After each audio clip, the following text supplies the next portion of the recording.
Hey, my name is Joe Parsons and I'm the resident director here at Les Miz at the Sondheim Theatre. And we're really lucky today to be joined by some fabulous people from the show. So chaps, do you want to introduce yourselves? I'm Matthew Dale.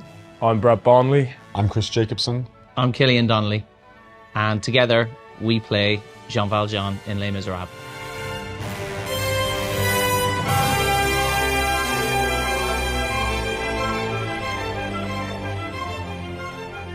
And what was that feeling like the first time you ever played Valjean at the end where the company join you? You take that final by yourself and the company join you. What was that feeling like? I remember getting a phone call when I was cleaning the bath.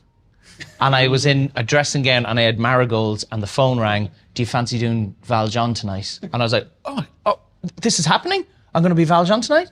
But before I got like a full show, I got like an act 2 being thrown on. So it was like a rabbit in headlights. You were just, but it was the bring him home half. Yeah. So it was that. So it was petrifying. I forgot that I was to lead the bow because I was waiting on someone else to do the bow.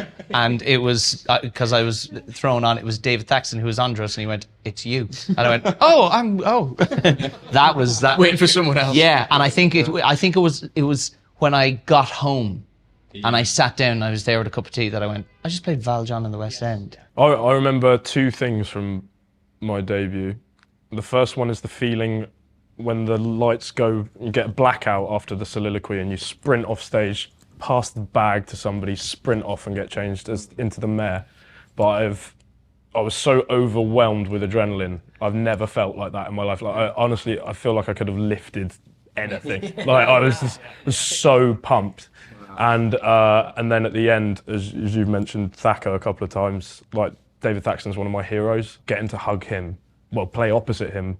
Because he was He was my Javert. Oh, wow. So getting to play opposite him throughout the show and then get that hug at the end, it was proper magical for me. We were in Manchester and I'd never been on before, and wardrobe were running around, wigs were running around. I was... going through all the stuff in my head. It was just a blur. It was literally like, you're on, last closing night. And I went off and I was exhausted, and then went to Norwich. So I got 2 weeks as Valjean in Norwich, and I opened it and I did the press night. And it was just, my picture was in the paper with all the cast. Oh, amazing. So I got to, send it to my mum and stuff. And it was just... Yeah. And you're 21. It was one of the most proudest moments of my life, really. Coming off stage after the soliloquy and actually sort of analysing. Was that good? Yeah. What did I do? Yeah. Did it go wrong? Did I do any bits right? That sort of thing. But then, like you say, it's going home, sitting down. I've just played Jean Valjean in the West End. Yeah. It's like, it's a sort of a realisation of what you've actually, because it was an achievement, I think, without a shadow of a doubt.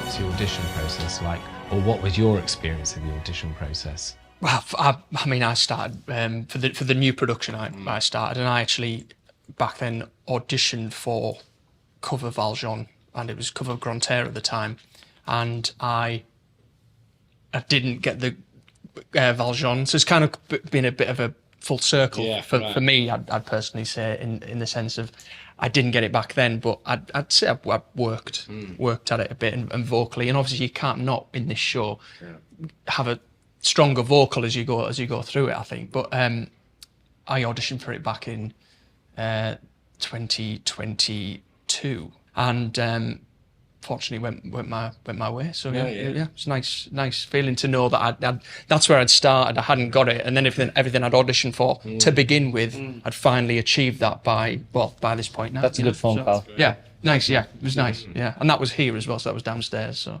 in the theatre. So it was good. Nice. Yeah. I did 3 auditions, and on the final, they got me to sing the foreman part as well. This was the 5th Les Mis final Valjean cover I'd been in for, whether it be tour or town. That was the first time they got me to sing the foreman material. So at that point I felt like quietly comfortable, because there was something that was new this time. There was something like, oh, they want to see me for that as well, so this could be working out. And then getting the call that was a weird summer for me because everything just went my way. So I went to the open auditions, and I sang Joanna from Sweeney Todd, and I put it into a ridiculously high key just to show off. And James Powell was there, and I sang Joanna, and I thought it went well. And then James stood up, very animated, got really excited. He said, "Do you know the prayer?" I was like, "What?" And he said, "Bring him home." I was like, "Yes, Bring Him Home, I know that song." So I sang that, and then I kept getting callbacks. And then I think because it was the new production, the first time it's ever been done, there were lots and lots of auditions. I think I did about 7, and I lived in Cardiff at the time, so I was travelling back and forth for it. And yeah, I waited, I think, about 3 weeks. It was quite a while before I heard anything. And I got the call, and I didn't need to ask any questions. I said yes straight away, and I was just very excited. I just couldn't believe it, to be honest. Life-changing. I just couldn't believe it. I was a swing in 2007, and I auditioned 3 times and then went back to Ireland and had moved to London 4 months later and hadn't heard anything. And 2 weeks before rehearsal started, I got a call. We'd like to offer you a swing in Les Miz. So that was my first year, and that was the best training I ever had in my life. Yeah. So going into my second year, the casting department had said, "Look, there's a second Honduras cover available. We'd like to see you for it." And I went, "Great." And I went in, and I had spoken to the resident director at the time, and I said, "I'd love to be seen for Valjean," but there was nothing available. So he said, "Whilst you're in the audition, just say, 'Can I sing the prayer and the soliloquy?'" So I finished my Honduras audition, and they went, "Thank you very much." And I went, "Can I just say, can I sing Bring 'Em Home for You and the soliloquy?" And Stephen Brooker went, "Go on." So I just sung the prayer. I finished, and there was silence, and Stephen Brooker went, "Aren't we lucky to have you?" So I did that, and then it wasn't until to get Valjean itself was 3 auditions in New York. So I met the casting department of Cameron's over there, sung Bring 'Em Home, and then came back another day and did soliloquy and Bring 'Em Home and just ran through some material. And then a third day they came in and they said, "This will be the final, they'll film it." And the next day the phone rang going, "So you're going to finish and then you're after getting Jean Valjean."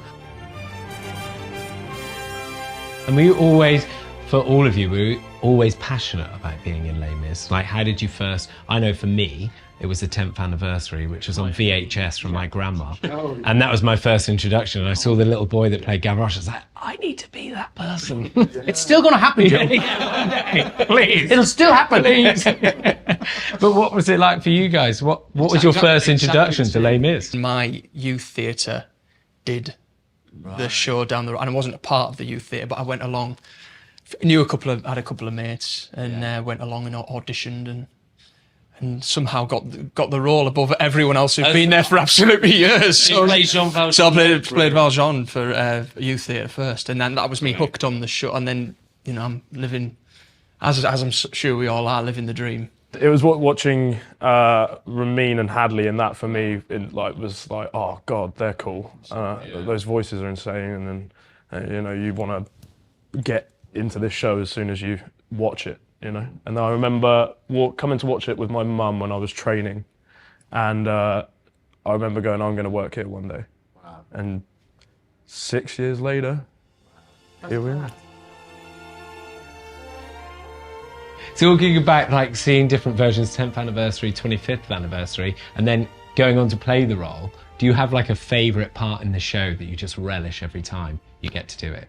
I think it's the last few scenes for me, like convalescence into the confession, into the epilogue, just where you're playing a man who you've, played strongly throughout the show, albeit emotionally, and then he's deteriorating from that point. Like his last act of strength was to bring Marius to Cosette, and that's taken everything out of him, but it's secured her future, and his job is done, and he knows it, and I love that progression to the end. What I love is the overall journey of going from that to an old man dying. It's the having to portrays so many different ages of one man. You're portraying when life, aren't when you? you're Yes. 35. You know, it's like that's my favorite part. Is just the transformation, gradually just getting older. Straight away for me, it's maybe it's because I get to do it more and more. It's Fantine's arrest.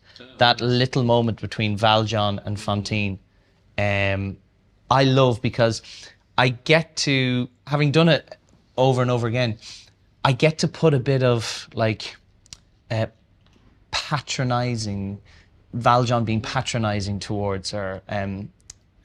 How can I help you? Okay, let us talk. Come with me. I'll sort it out. And she's going, you let your foreman take me away. It's like, no, don't. I'm just putting in these little. No, don't be silly. Like, we're in front of people. Don't embarrass me in front of people. And then she goes to whack me. That for me is a really a moment that changes, that shifts the whole Because thing. at that point you don't realise that she has clocked you. Yes. Sort of Yes. That Yes. juxtaposition. And I've only noticed that when coming back to it now. I'm finding that. So there's another moment I go, oh, I've never discovered this. And it's with Katie, who I've been opposite for years.